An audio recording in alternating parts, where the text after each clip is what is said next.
Good morning to everybody. Good morning, sir. Good morning, ma'am. This is Dr. Tulsiram, Associate Professor from Department to discuss about leptospirosis.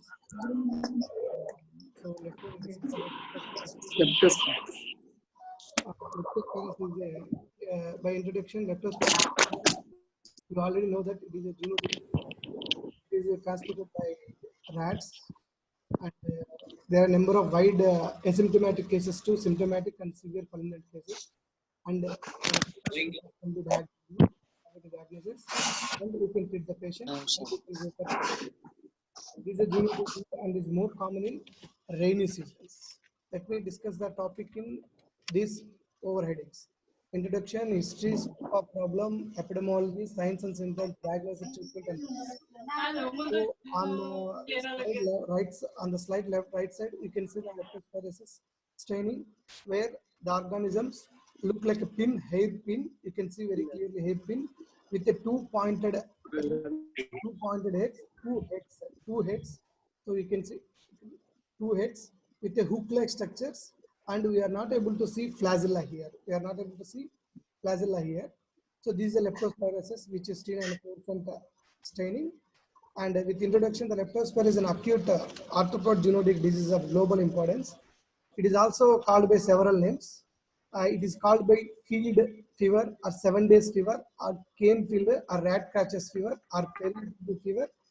Now commonly it is called a Wheels disease or Wheels syndrome or Wheels erythrohemorrhagica. So why it is called a field fever in the olden days means most commonly it is seen in those works in the fields like rice fields or cane fields where the rats are more common, and the farmers who are living in those areas are consume the water from the field, the water from the fields, and they will get infected to the material. It is caused by Cyracuse leptospirosis in our complex. So history, this is first described by Adolf Wheels. That's why the name, the severe disease goes in the name of Wheels syndrome in 1986. In history reported an acute infectious disease with the enlargement of spleen, liver, and nephritis. So in 1886, when Wheels has diagnosed this organism, but he has not given any name. But he has concluded that it is a disease caused by organism which involves liver and nephritis. At that time, yes, we don't know that it is involves other system also, and eye, especially eye, and also and isolated in 1907 samples. In 1916, the organism was associated with the rat positivism. That is a reservoir. All mammals, like not only rats, even cattle, bats, everything will be, all mammals are reservoirs of this organism. Is a rat, it's to the rats. And during the, and there is a epidemic of spread. So this is a scope of global problem. The leptospirosis is worldwide distribution, commonly in the tropics, more commonly in the rainy seasons, and common in the men in the age group of 20 to 45, and more common in the men. Why this is more common in 20 to 45 age group means because these are the people who roam in the outside, and approximately 10 million severe cases are reported globally. As per current statistics, the case fatal rate is up to 10%, and most of the cases are die in severe leptospirosis and in asymptomatic leptospirosis and cases. Hello, the mortality is less. In India, and epidemic regions include Gujarat, Tamil Nadu, Andhra Pradesh, including Andhra Pradesh, Andaman, Kerala, and 80% of co-infections occurs with dengue. That is very, very important because the symptoms are most of the times are coexisting. The dengue are similar. What I mean to say is similar. The leptospirosis and the dengue symptoms are similar. That's why we have to, when you are suspecting a dengue which is not responding, or if the patient is deteriorating, then you have to think of how to retake the history, and you have to conclude that the patient has got any leptospirosis co-infection. Next, epidemiology. The agent is the Leptospira species. There are number of species around 22 species are there, and genomic variants are around 220 genomics, and it is 0.1 micrometer in diameter and is 20 micrometer in length. So when there is a immunity is obtained, it is a serospecific. The organism is capable of surviving in the anticoagulated blood around 4 weeks. Basically, once the organism enters into the body, it goes into the renal and renal tubules and stays in the renal tubules, and where it penetrates and into the blood and causes the multi-organ damage usually. Host.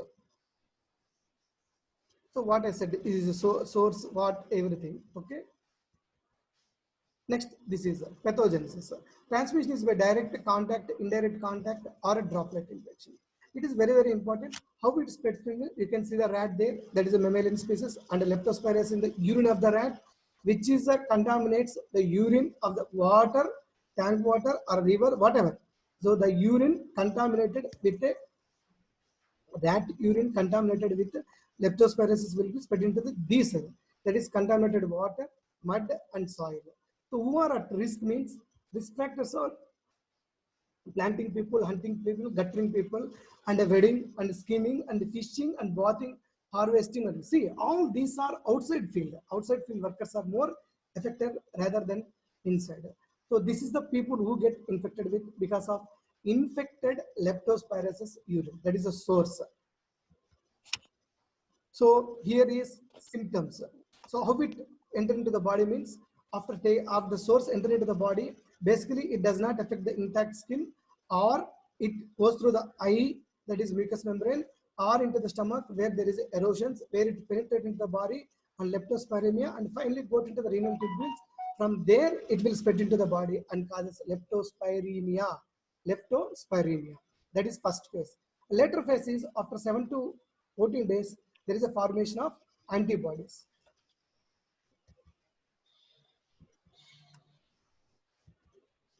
So how it, see in the slides, how it will penetrate, how it damage to the human body is means, it damages in the mucous membrane, it damages in the vessel, it damages in the liver, or damages in the brain, whatever. The hyaluronidase, you can see on the right side, the leptospira secretes hyaluronidase, considers the important virulent factor for species of the organism. That means what hyaluronidase does is,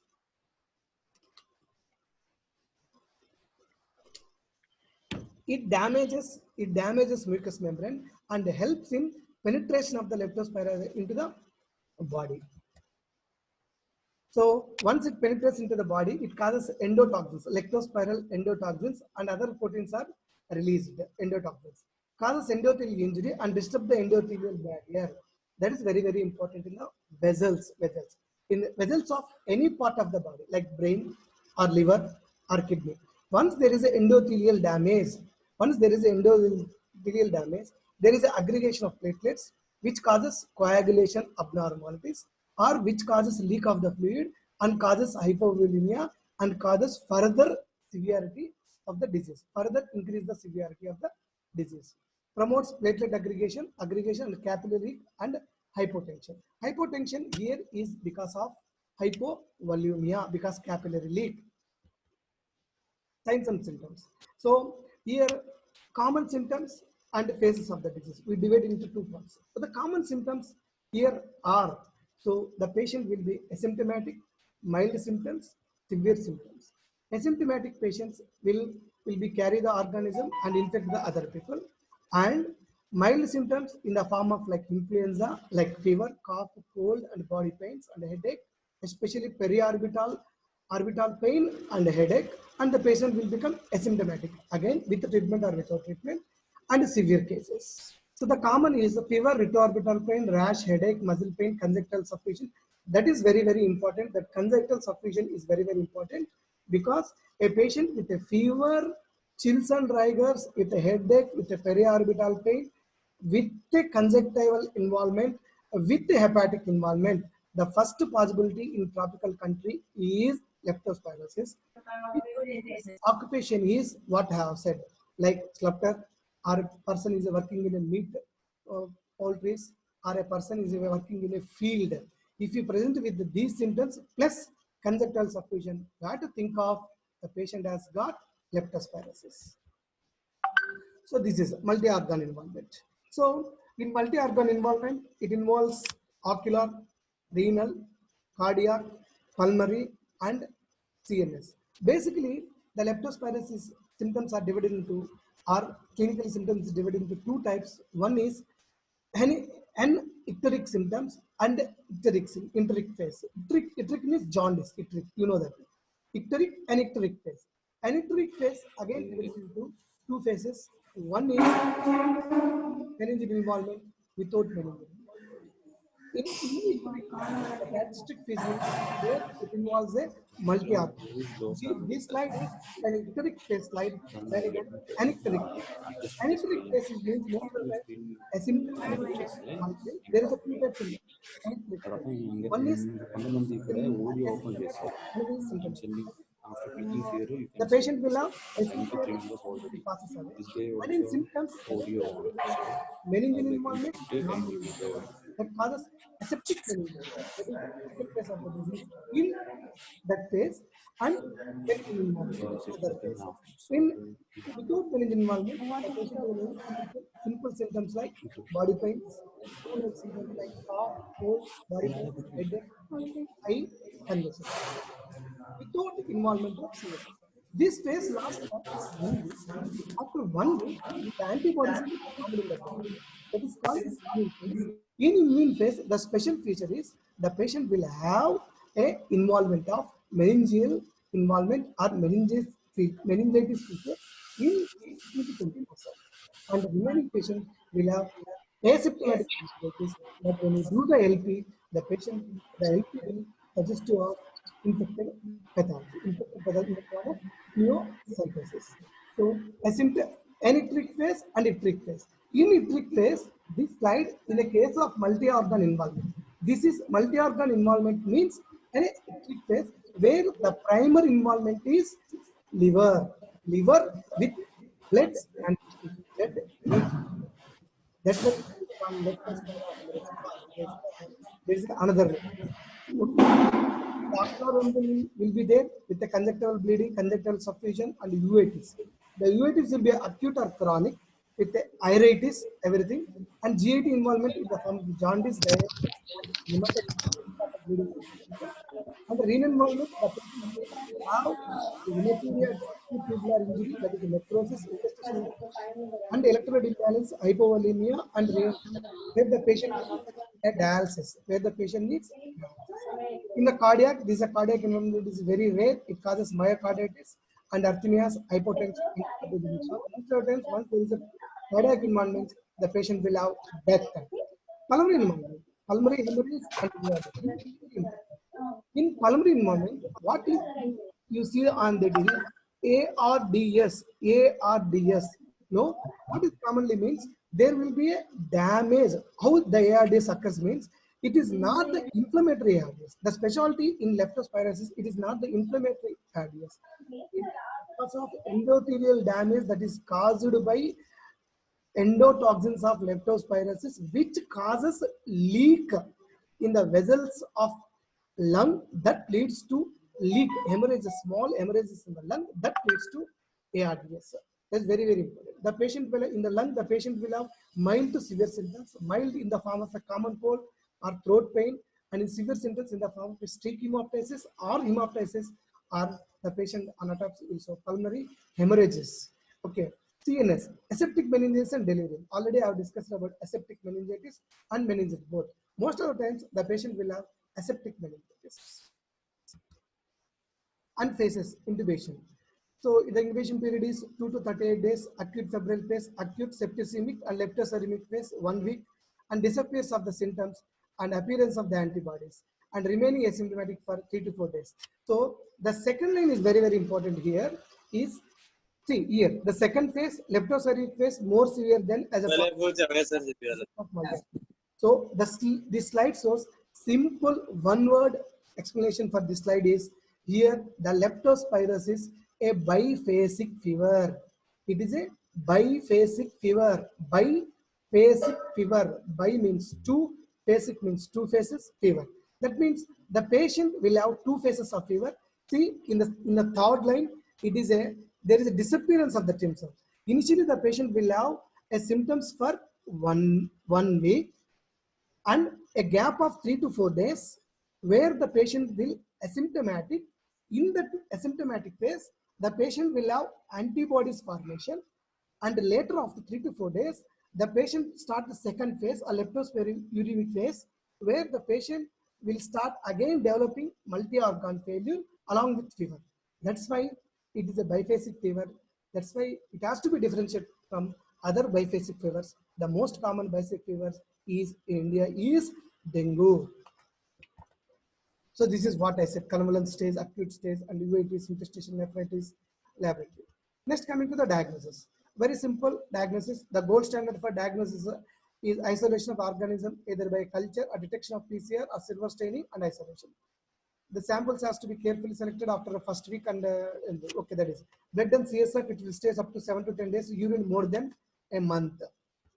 So MAT, this is almost gold standard, and microscopy augmentation test, gold standard for fero diagnosis. The specificity is 95%, but cannot be differentiated from past and recent infection.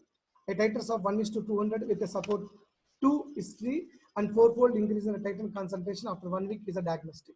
And ELISA method where you can diagnose the IgM antibodies for leptospirosis. But there is less specific because cross reactions, sorry.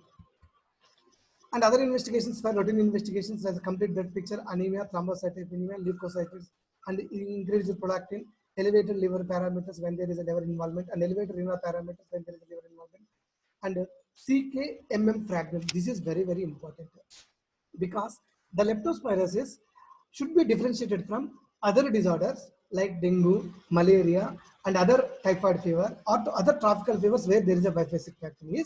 It is one of the differential investigations. Though leptospirosis involves the muscles, that's why there is an elevation of CK-MM fragment of muscle. So when there is a muscle involvement, the patient will have myositis. So that's why there is elevation CKP. Okay. Next, chest X-ray showed diffuse pulmonary infiltrates and ECG when there is involvement of cardiac cell, and CSF involvement neurophlebocytosis. So these are helpful. These investigations are helpful when the patient is in a multi-organ involvement. So we have to investigate each organ when there is involvement. Here they are forgotten to write about, and you have to estimate PT, INR, CT-BT to know where the patient has got blood dialysis and the differential diagnosis. So these are all tropical diseases like viral hemorrhagic fevers. The most common is dengue. I already have discussed. Rickettsial fever like strep typhus, where the features will be same with headache, orbital pain, and everything. But you can differentiate by clinical examination by finding a scar over the body anywhere. Typhoid fever, hepatitis, acute retroviral disease, and cholecystitis, pancreatitis, and malarial fever. So these are the differential diagnoses for leptospirosis. Next treatment. The treatment is mild, moderate, severe, and prophylaxis. So the treatment is divided into mild, moderate, and prophylaxis. In mild cases, the treatment is doxycycline 100 mg BD and amoxicillin 500 mg TID for 7 days. Moderate, severe cases, penicillin 1.5 million international units, third generation cephalosporins, or doxycycline for 1 week. In a case of sensitive to penicillin, you can go for azithromycin. And steroids. These steroids are useful in a severe cases, especially when there is an ARDS or renal involvement. You can go for a pulsatile therapy, and after pulsatile therapy, you can go for a next. Another is ventilation. When the ventilation is requirement, that means take caring of each organ. For example, if there is an involvement of lung, so we have to ventilate the patient. If there is an involvement of kidney, take care of kidney, and we have to go for the dialysis patient. If there is a hepatic involvement, take care of the hepatic involvement. So that is dialysis in the case of acute renal failure. If there is a blood manifestations, you can go for blood transfusion or platelet transfusion if there is any bleeding manifestations. So prophylaxis. Doxycycline 200 mg per week can be used for high-risk population, that is occupational. In the case of children and pregnancy, azithromycin can be used for chicks. So use 2 times, twice a week. Is vaccine is under trial. Thank you. And the overall, let me tell about the take-home message. Leptospirosis is a zoonotic disease. It can be diagnosed. It has 2 phases. It is transmitted by urine feces of the rat and other mammals, predominantly rat. In clinical symptoms, it is broadly divided into two: anictoric phase and icteric phase. Anictoric phase, again, it is divided into without meningeal involvement, with a meningeal involvement, with a gap of 3 to 4 days. That's why it is called biphasic fever. In the biphasic, in the second phase, the patient will land in an icteric phase where there is an involvement of all the organs, especially eye, liver, kidney, muscle, heart. Other organs that get involved are pancreas also. And diagnosis, very simple. Simple is one: IgM detection, MAT, PCR, and culture. And treatment. The treatment is broadly divided into three: mild, severe, and supportive. Mild, doxycycline or amoxicillin for 7 to 14 days according to symptoms. And in severe cases, we can go for penicillin. And if they are sensitive, we can go for azithromycin. What are those or severe cases means?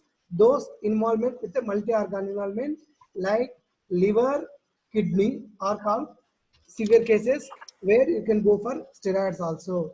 If the patient needs ventilator, we have to put patient on ventilator. If the patient needs dialysis, we have to go for dialysis. That is support.